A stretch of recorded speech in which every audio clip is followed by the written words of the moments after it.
Hello and welcome to NewFilmmakers Los Angeles in partnership with Movie Maker magazine.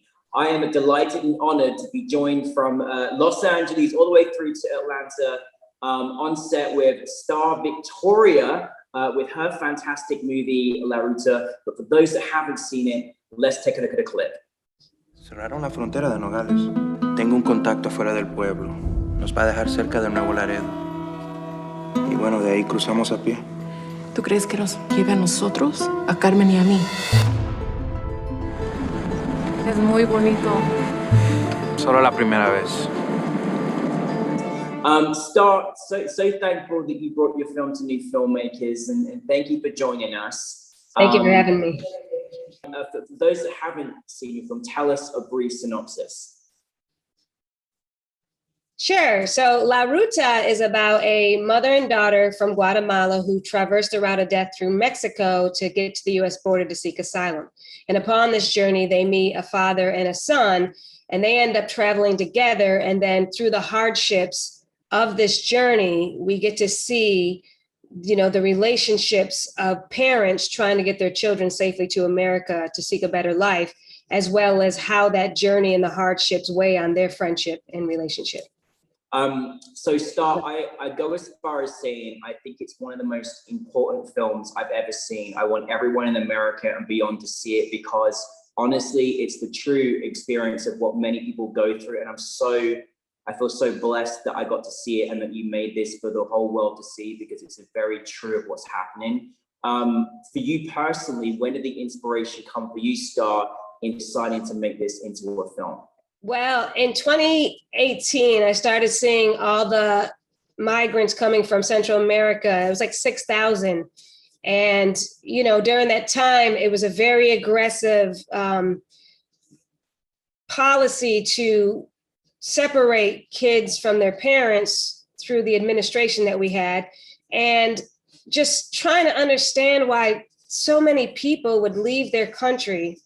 So I just started delving into, the history of Guatemala and what the American government did in the, Guatemalan country. And then, of course, I started seeing the journey and how hard it was and all the things that these people go through. I mean, extortion, rape, and, robbery. Some people, they lose life and limb just trying to get here safely. And so then the idea was, I'm not a parent myself, but I have nieces and nephews and I have friends who are parents and so on. But it was, how could a parent go through this journey with their child? And then what happens if they go through all these trials and tribulations and they make it safe to the United States and then have to deal with this new policy of being separated?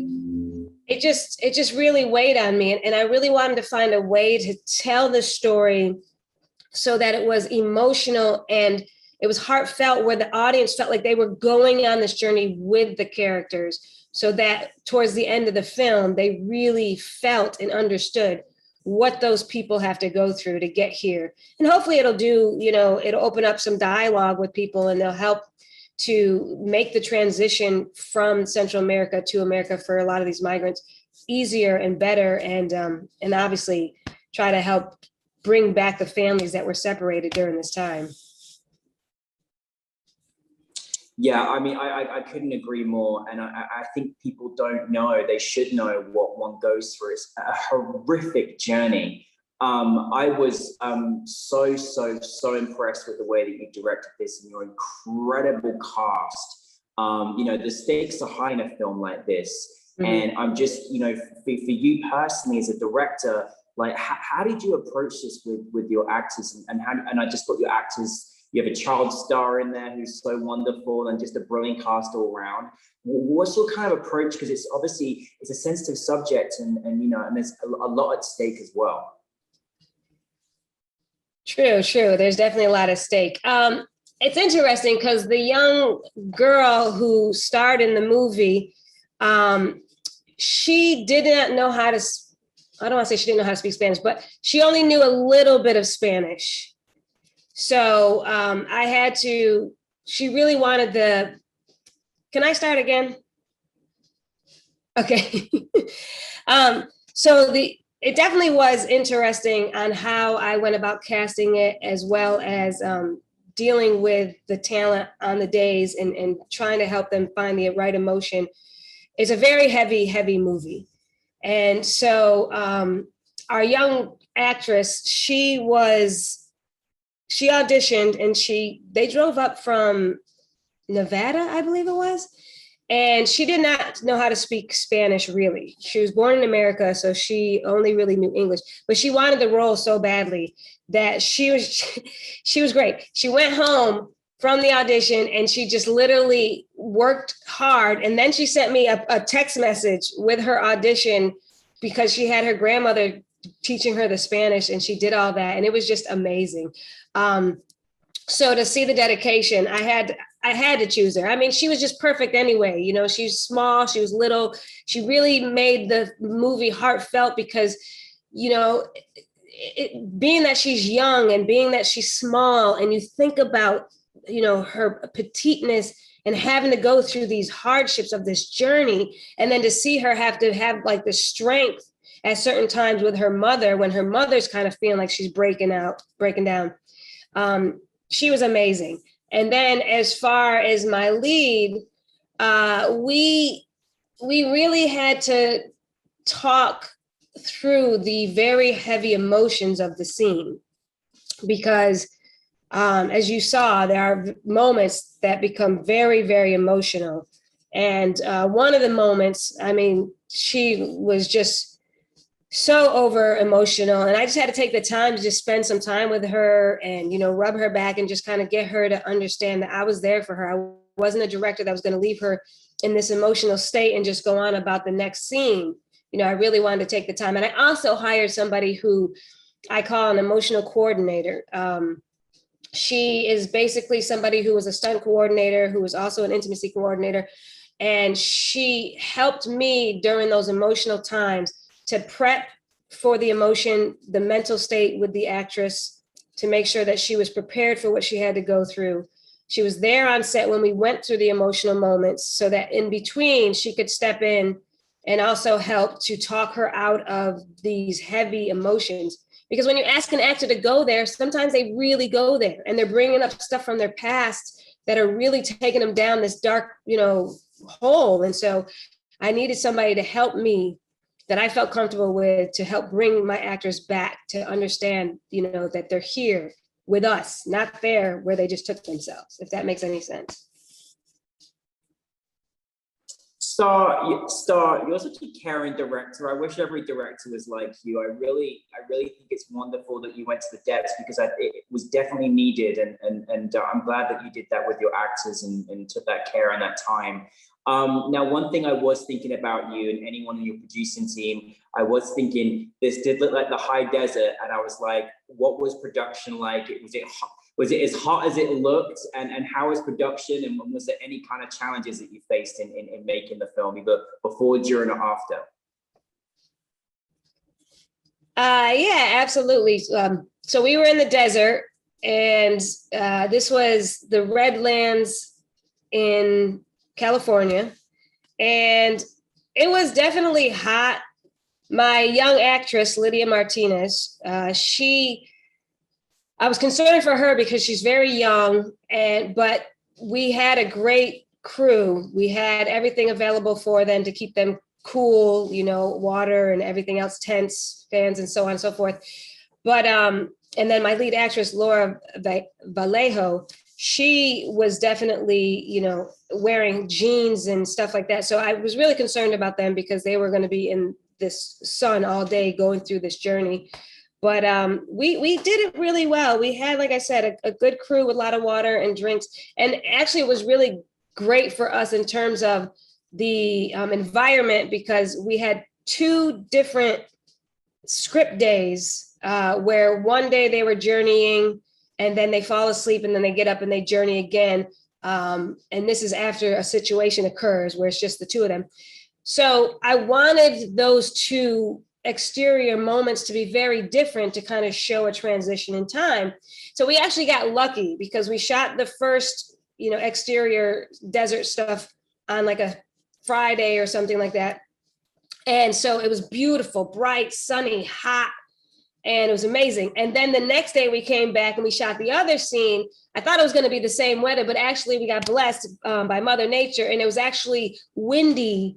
And so when you watch the movie, you're seeing this moment and the wind is blowing, and you know, it was tough for dialogue. We still made it work, but it was beautiful for the moment. And the moments that we wanted to have, that we were shooting, and the scenes that we were shooting with that type of weather was just perfect for that weather. So we just kind of got blessed by Mother Nature. So we were very excited about that because it works really well in the movie to kind of show the two different moments in the desert. We really appreciate having your film at New Filmmakers Los Angeles. You know I'm a fan of your film as well, and I can't express it enough how important this film is to see. Looking back now that you've made it and everything you've experienced with it, what do you specifically want your audience to take from your film? You know, because I think there's so much education and understanding that you've created in this film, and I'm just curious, what are the after effects you want, and how's the kind of festival experience and the reaction been for you? So what I would love for the audience to take from this film, you know, just the idea that there are people that really are looking for a better life for their families, not just for them. And, you know, kudos to them if it is for them, but for their families as well. And it transitions through all the migrant stories. So actually, you know, there's been a great reception for La Ruta. It just screened with BBC Arabic on all Arabic countries. So we were very happy about that. And because they had a whole program about migration. And, you know, even though it wasn't the migration over in that type of the world, it was more Central America, it still aligned with the story idea of migration. Migration is migration, whether it's in Russia or over in Arabic worlds or over in, you know, Central America. It's migration is migration. And so the journey that these people have to go through from whatever country they're leaving to try to get to another country where they think they can better their lives for themselves and for their children and their future of their family. It's tough, it's rough. There's violence, you know, I mean, there's extortion from not only just, you know, regular people, but from the police and people who you think to trust, you know, and so I want people to take from this that if they can do anything, just by acknowledging that, you know, there is this situation and there are these people that we could be helping with, you know, anything, a small donation, blankets, you know, just a phone call away. If somebody needs a phone to call somebody and say, hey, I need help, whatever we can do to help and just open up people's hearts and minds to the different ideas of the migration story. It's not because everybody's coming here because they want to take our jobs, which was a big, thought for a lot of Americans, is that all these Central American people just came here because they wanted to work. And that's not the reason why. I mean, that might be part of it, but it's a much bigger, you know, situation of why they want to come to America. And it's usually, for the most part, because they want a better life for themselves and their children, and they want to be safe. And safety is the biggest thing. Absolutely, I couldn't agree with you more. And again, so thankful that you made it to advocate for people in those positions and help a better understand education for those that aren't. I'm curious, Dar, what is next for you? What is next on the horizon? For me next, well, I just recently directed my first feature film for Lifetime and A&E Networks called Lust. It was a TD Jakes produced movie, and it starred Tank and Carrie Hilson. So that was wonderful. We had a great reception on Lifetime when it aired in April. I also have another feature film that I am attached to direct. Can't really talk about it at the moment, but I just landed an agent with APA for my Below the Line, because I am also an assistant director. So I've been doing a lot of assistant directing, and probably going to join the DGA within the next 4 or 5 months as an assistant director, and just continue to knock down the doors as a director and continue to do assistant directing work. I love to do both. People always ask me, now that I'm directing, would I stop doing assistant directing?